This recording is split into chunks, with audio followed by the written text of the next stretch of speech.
All right, so I want you to just picture this for a second. You're driving deep in the back roads of Vermont. Big, fat snowflakes are swirling down, just blanketing everything in white. And the city, with all its noise and its deadlines, it feels like it's on another planet. You are heading for 10 whole days of pure, uninterrupted quiet at a cabin you worked your tail off to buy. This is your place, your sanctuary. And look, this isn't just any old cabin. For the woman in our story, Claire, this place is a symbol. It's the physical proof of her independence. It's her reward for always, always being the responsible one, the caretaker, especially when it came to her younger sister. She literally built this escape to get away from a lifetime of putting everyone else's needs before her own. But yeah, that sanctuary, it's about to get invaded. See, Claire has this sister, Laya, who's always been seen as the fragile one. You know the type, the one who always needs bailing out. And for the very first time in her life, Claire has decided she's spending Christmas alone. She's choosing herself. Even though Laya is laying on the guilt trip thick, she is finally setting a boundary. So she pulls up to her cabin, sees the smoke curling from the chimney, and she feels this wave of pure relief. She's home. But then her heart just plummets, because there in the driveway is Laya's bright red Jeep and a stranger's muddy pickup truck.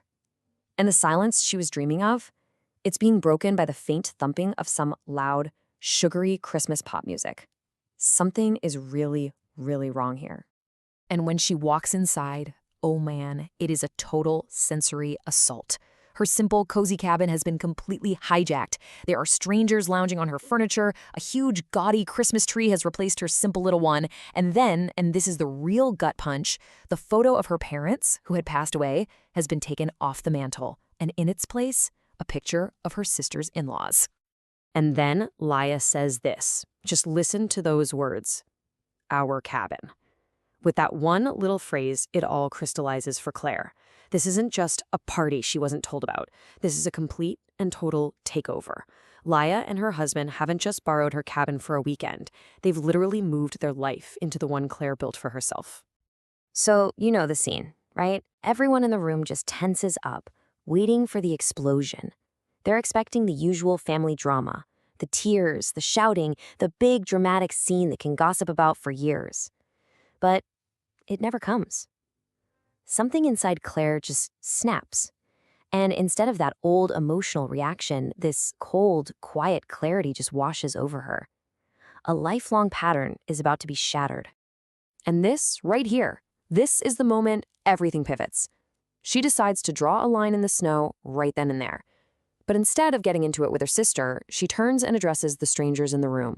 Her voice is calm, quiet, and she delivers an ultimatum that just shocks everyone into dead silence. I mean, can you just feel the power in that? There's no arguing, no pleading, no defending her right to her own home. She just states the facts, turns around, and walks out, closing the door softly behind her. Every single step she takes back to her car feels like she's walking away from an old life and straight into a new one. So she just drives. For 2 hours, she ends up at some little roadside motel. It's nothing fancy, but it's hers. It's a space that nobody can take from her. And there, in the quiet of that room, with a cup of cracky instant coffee, that white-hot anger she was feeling starts to cool down into something else, something sharper. And that's when it all just clicks. This is the big turning point. She realizes this wasn't really about Laya taking her cabin. It was about the fact that Laya and her husband did it because they were 100% sure that Claire would just let them, that she'd get upset, but then she'd fix it, she'd smooth it all over, just like she always did. She was the foundation their bad behavior was built on.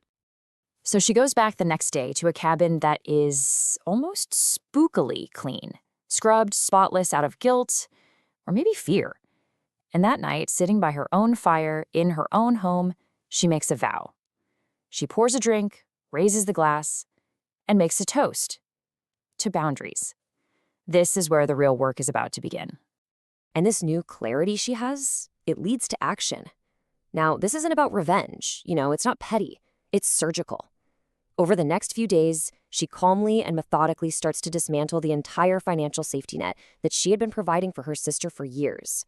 She ends the rent subsidy, she cancels the car payment she was making, Each little click of the keyboard is another weight lifted off her shoulders. And the consequences start rolling in fast. An email comes in about Laya's late rent. The old Claire would have panicked and paid it. The new Claire, she just replies, followed the terms of the lease. A few weeks later, she gets a text with a photo of Laya's Jeep getting towed.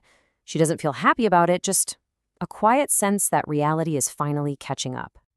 You knew it was coming, right? About a month goes by, and then the phone rings. It's Laya, and her entire world is caving in.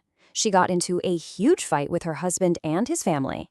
They apparently called her out for never being able to stand on her own 2 feet. And of course, it all came back to what she did at the cabin. And there it is, that pleading, practiced tone she's perfected over a lifetime. The one that's designed to trigger guilt, to flip that rescuer switch in Claire. It's the sound of a key in a lock that has always worked. But this time, the lock has been changed. Claire's response is so simple, but it is absolutely everything. She doesn't argue, she doesn't get sucked into the drama, she just states a simple, undeniable truth. And with those words, she holds the line. She refuses to be the mother, the caretaker, the fixer, ever again. And just like that, the pleading flips to pure, blistering rage. All that fear and grief turns into blame. You did this to me, Leia screams into the phone. And in the background, Claire can actually hear things crashing, glass shattering, just total chaos before the line goes dead. And after the call ends, there's just silence. Claire waits for that old familiar wave of panic and guilt to wash over her, but it never comes. For the very first time, she truly understands that Leia's storm is not her storm to fix. The consequences have finally found their rightful owner, and Claire is no longer standing in the way. The quiet in Claire's life, which used to feel like the calm before the next crisis, now starts to feel, well, comfortable. It becomes space. Space that she starts filling with all the pieces of herself she'd forgotten about. Her hobbies, her friends, her own dreams. And would you look at the results? She gets a promotion at work because all that energy is now focused on her own career. Old friendships that had faded away start coming back to life. By finally saying no to being a constant rescuer, she created all this room for a deeper yes to her own life. And then, months later, even Lanya sends an email. A small, simple thing, but it's the first sign of her actually taking some accountability. And this, right here, this is the whole point of the story. Claire always thought being the strong one meant carrying every single burden for everyone. But what she learned is that real strength, it's having the wisdom to know which burdens were never yours to pick up in the first place. Eventually, the sisters do meet again, back at the cabin. It's not some big, dramatic, hug-it-out reunion. It's quieter, more real. When Laya asks what they're celebrating with a quiet drink, Claire's answer is just perfect. Freedom, she says. Her freedom to finally live her own life. And Laya's freedom to finally grow up and build her own.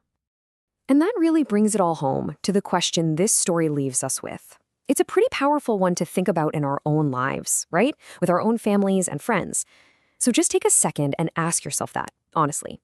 What isn't yours to carry?